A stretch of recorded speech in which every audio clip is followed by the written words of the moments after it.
You can learn your entire life and still end up broke, because most of what you call learning is just training for someone else's scoreboard. And here is the part nobody wants to say out loud. The system does not need you to be rich. It needs you to be predictable. This is not financial advice. This is financial education. In 2026, you are watching a strange kind of divide. AI is replacing the middle, housing is separating prices from wages permanently, and the stock market keeps rising while real people quietly lose purchasing power every year. So today I want to talk about how rich people actually learn to make money, and why the way you were taught to learn is not just ineffective, it is actively harmful for your financial future. You might think this video is about books. It is not. It is about patterns. It is about what gets rewarded, what gets ignored, and what the wealthy figured out long ago. Money is not made by having information. Money is made by having usable intelligence, the kind that turns into decisions when the pressure hits. I want you to picture a specific person for a moment.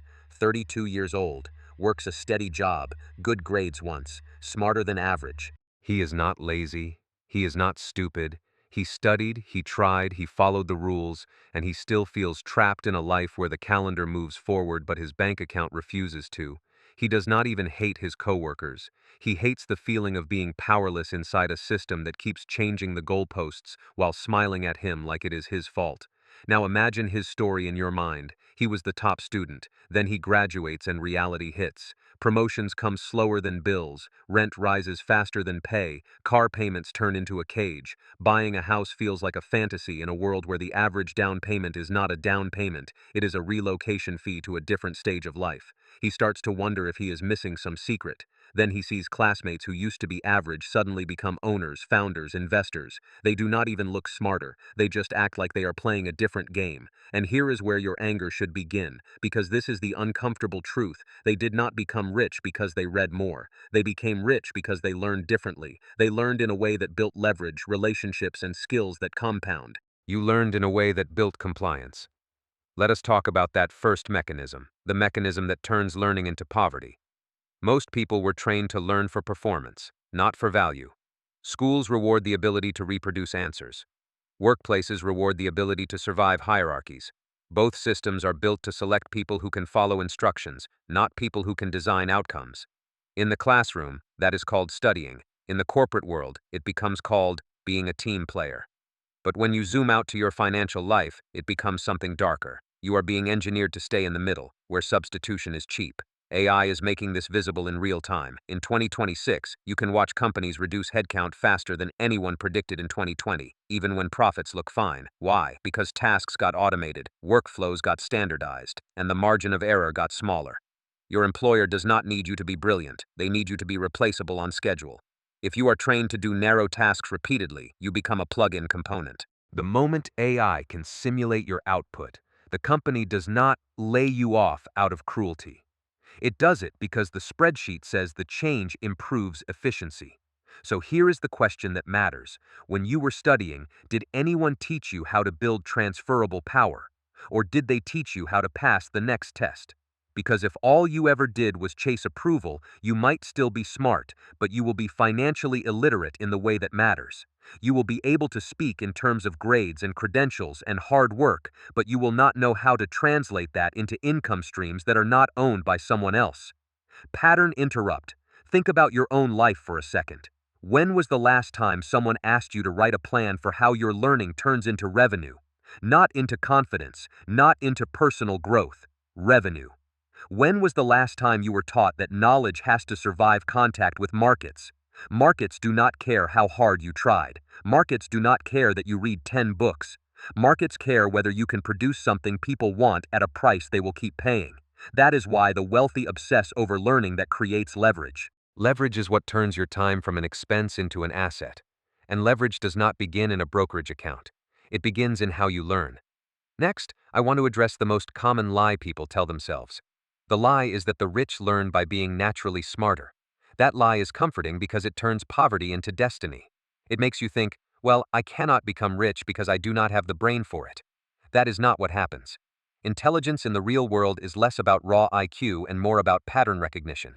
It is about seeing what is relevant. It is about identifying cause and effect when the official explanation is missing. When rich people learn, they look for the rule underneath the technique. They ask, what principle is this showing me? Poor people memorize steps and hope the steps behave the same way outside the classroom. Here is a micro story you might recognize. A young analyst watches a tutorial and copies a trading strategy. He does not understand risk management. He does not understand how liquidity works. He does not understand that markets are not casinos, they are ecosystems. He thinks learning is collecting moves. Then a downturn hits, or a regime change hits, or inflation shocks the pricing model, and suddenly his confidence evaporates. He goes back to the tutorial comments and blames the strategy, blames the broker, blames timing, blames anyone except his learning process. That is not because he was dumb. It is because he was taught to learn like a student, not like an engineer. An engineer studies systems, a student studies answers. Now connect that to 2026 reality. In this year, money is not just hard because bills are higher. Money is hard because the rules change faster than your habits. The Fed can cut or hold, rates can stabilize on paper, and yet your purchasing power can still be worse than it was in 2019 because inflation does not simply vanish. It lingers in food, insurance, rent, and the cost of essentials. When interest rates stabilize, housing does not return to affordable. It just stops getting worse at the same speed. Meanwhile, wages lag, and those lagging wages are exactly what make people desperate.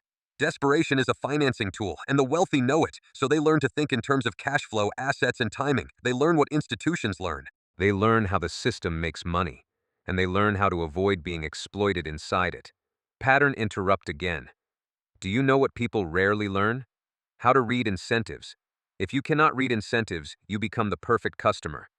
Someone sells you a course about passive income, and you do not notice that passive income products are mostly engineered to be passive for the seller. Meanwhile, you are working a full-time job and trying to build a side hustle with zero capital. You are one emergency away from bankruptcy, and you still tell yourself you are building freedom. And then there is housing. Housing is the biggest wealth gap amplifier of your era. In the United States, the United Kingdom, Canada, Australia, and across much of Western Europe, home prices have detached from wage growth in a way that feels permanent. Part of it is interest rates. Part of it is zoning and supply constraints. Part of it is the fact that big pools of money can outbid individuals. But the part nobody wants to admit is this. You were taught to treat housing like an event you achieve through discipline. It is not. In 2026, housing is a transfer mechanism. It transfers future wealth from wage earners to asset holders, and it does it through scarcity and leverage. When housing becomes unattainable, young adults do not stop paying. They pivot into renting. Renting keeps cash moving upward. It is not a detour. It is the system working as designed. So the wealthy learn around it, not through hope, through structure. That brings me to the third mechanism. Rich people do not just learn more, they attach learning to ownership. Ownership changes everything. In the old version of America, you could be good at your job and climb. In the newer version, you can be good and still get flattened. AI removes the middle. Global debt keeps pressure on financial assets. Corporate restructurings become normal. Even pension models get stressed when life expectancy rises, and discount rates behave differently than promised. Underfunding becomes a slow-motion default. Social security expectations get pushed out by politics and demographics, not by your personal effort. All of that means the wage ladder is less reliable than it used to be. If your learning process only trains you for employment income, you are building your future on something that is being automated and politicalized. Rich people learn to build something that does not require permission every month. Let me show you what that looks like in learning behavior, not in slogans. A wealthy learner does not ask, how do I get a better job first? They ask, what problem can I solve repeatedly that someone will pay for, even when the economy is ugly? They ask what can become a product. They look for skills that turn into work they can sell without trading hours for survival. They look for systems that scale, audiences, software, distribution, data, brand, licensing, partnerships, and yes, investing, but investing after understanding how risk actually behaves. And when they read, they do not read like a fan, they read like a scout. They extract the underlying framework, then they test it in the world. They treat books as hypotheses, not as scripture. Meanwhile, most people read like they are studying for a quiz. They want reassurance. They want the feeling of being informed. That is why so many people have overflowing libraries and empty investment accounts. They consumed ideas without converting them into action loops. In 2026, conversion matters even more because the knowledge economy got flooded. Anyone can publish. Anyone can teach. Anyone can go viral. But most of those teachers are not building wealth through their content. They are monetizing attention.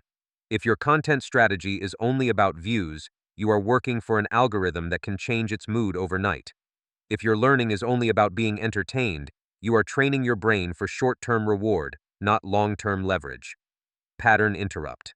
Think about crypto, because it is the perfect case study for learning and incentives. In earlier years, crypto was sold like it would make you free from banks. In 2026, regulation and institutional ownership are not rumors. They are real. Many of the coins and platforms that claim decentralization are in practice dominated by institutional structures. Retail is still present, but the power is concentrated in places where underwriting, custody, market making, and compliance create barriers.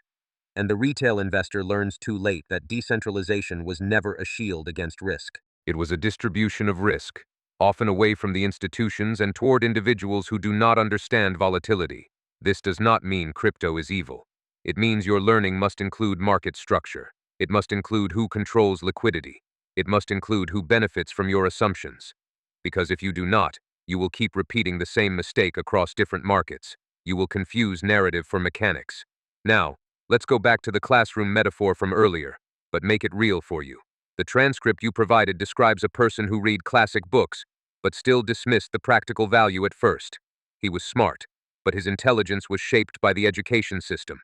He could dominate exams, but he could not dominate outcomes. That is a common failure mode.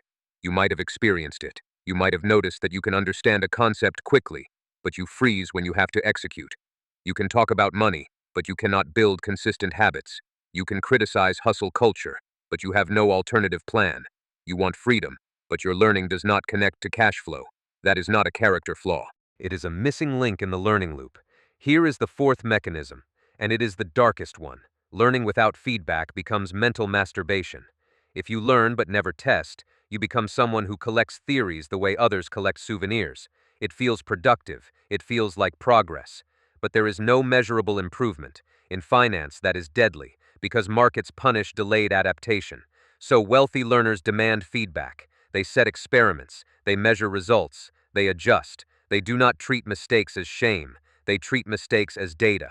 Remember that nurse I mentioned? Let us bring him in properly, because this is where the story gets ugly. A 31-year-old nurse named David works nights in a hospital. He is exhausted. He is caring. He is also trapped. His salary rises by small increments, but his essentials rise faster. Health insurance premiums rise. Food rises. Rent rises. He tries to invest the way he was taught. A little retirement plan, a little ETF, a little hope.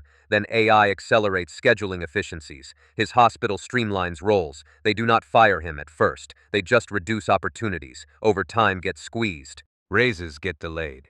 Meanwhile, his landlord renovates and resets rent because demand stays high. One day, David makes a decision. He hears about side gigs online. He reads a few threads. He watches influencers. He starts posting content about nursing tips. He does not understand content distribution. He does not understand analytics. He does not understand how to monetize without getting stuck in $0 months. He spends hours learning systems that were designed for someone else's audience, someone else's country, someone else's algorithm. For a while, he feels motivated. Then nothing compounds. No audience grows. No revenue arrives. The burnout comes back. He feels stupid for trying. He does not quit because he is lazy. He quits because he never built feedback into his learning loop. He learns skills without measurable milestones. And here is the part you need to recognize in yourself. When you do not get results, do you blame the system, or do you examine your process? Many people blame everything except the learning loop. They switch books. They switch channels. They switch strategies. They never ask the uncomfortable question: did I learn in a way that creates outcomes, or did I learn in a way that creates comfort? This is why you can watch people reading daily and still falling behind. It is not that reading is useless. It is that the reading is detached from action and feedback. Reading becomes identity. Action becomes too risky. Feedback becomes too scary. So the brain chooses the safer reward, consuming more. And consumption feels like progress.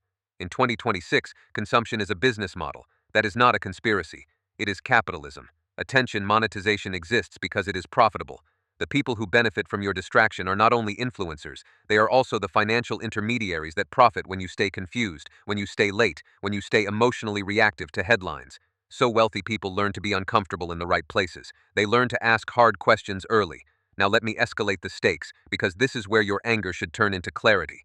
The education system teaches you to respect credentials. It teaches you to believe there is a single track: school, job, retirement. But that track is under pressure in 2026. Look at retirement. Pensions are underfunded. Aging populations increase the burden.